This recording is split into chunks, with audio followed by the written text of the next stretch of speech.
In line with international law, only the UN Security Council could sanction the use of force against the sovereign state.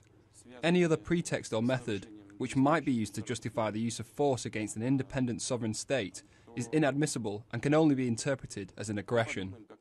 Yeah, but he's not ruling it out in general, Katie Stallard there in St Petersburg. A bit of a softening of his attitude or not? How are you reading this?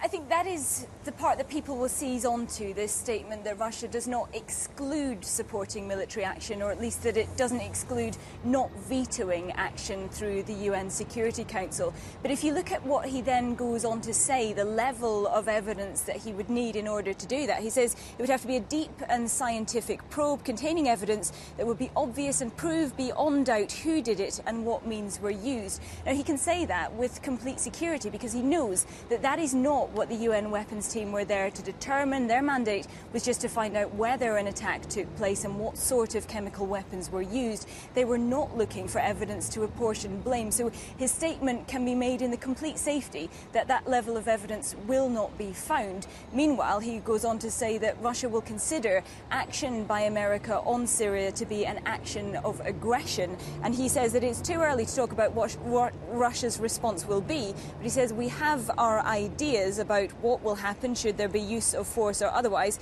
He says we have our plans.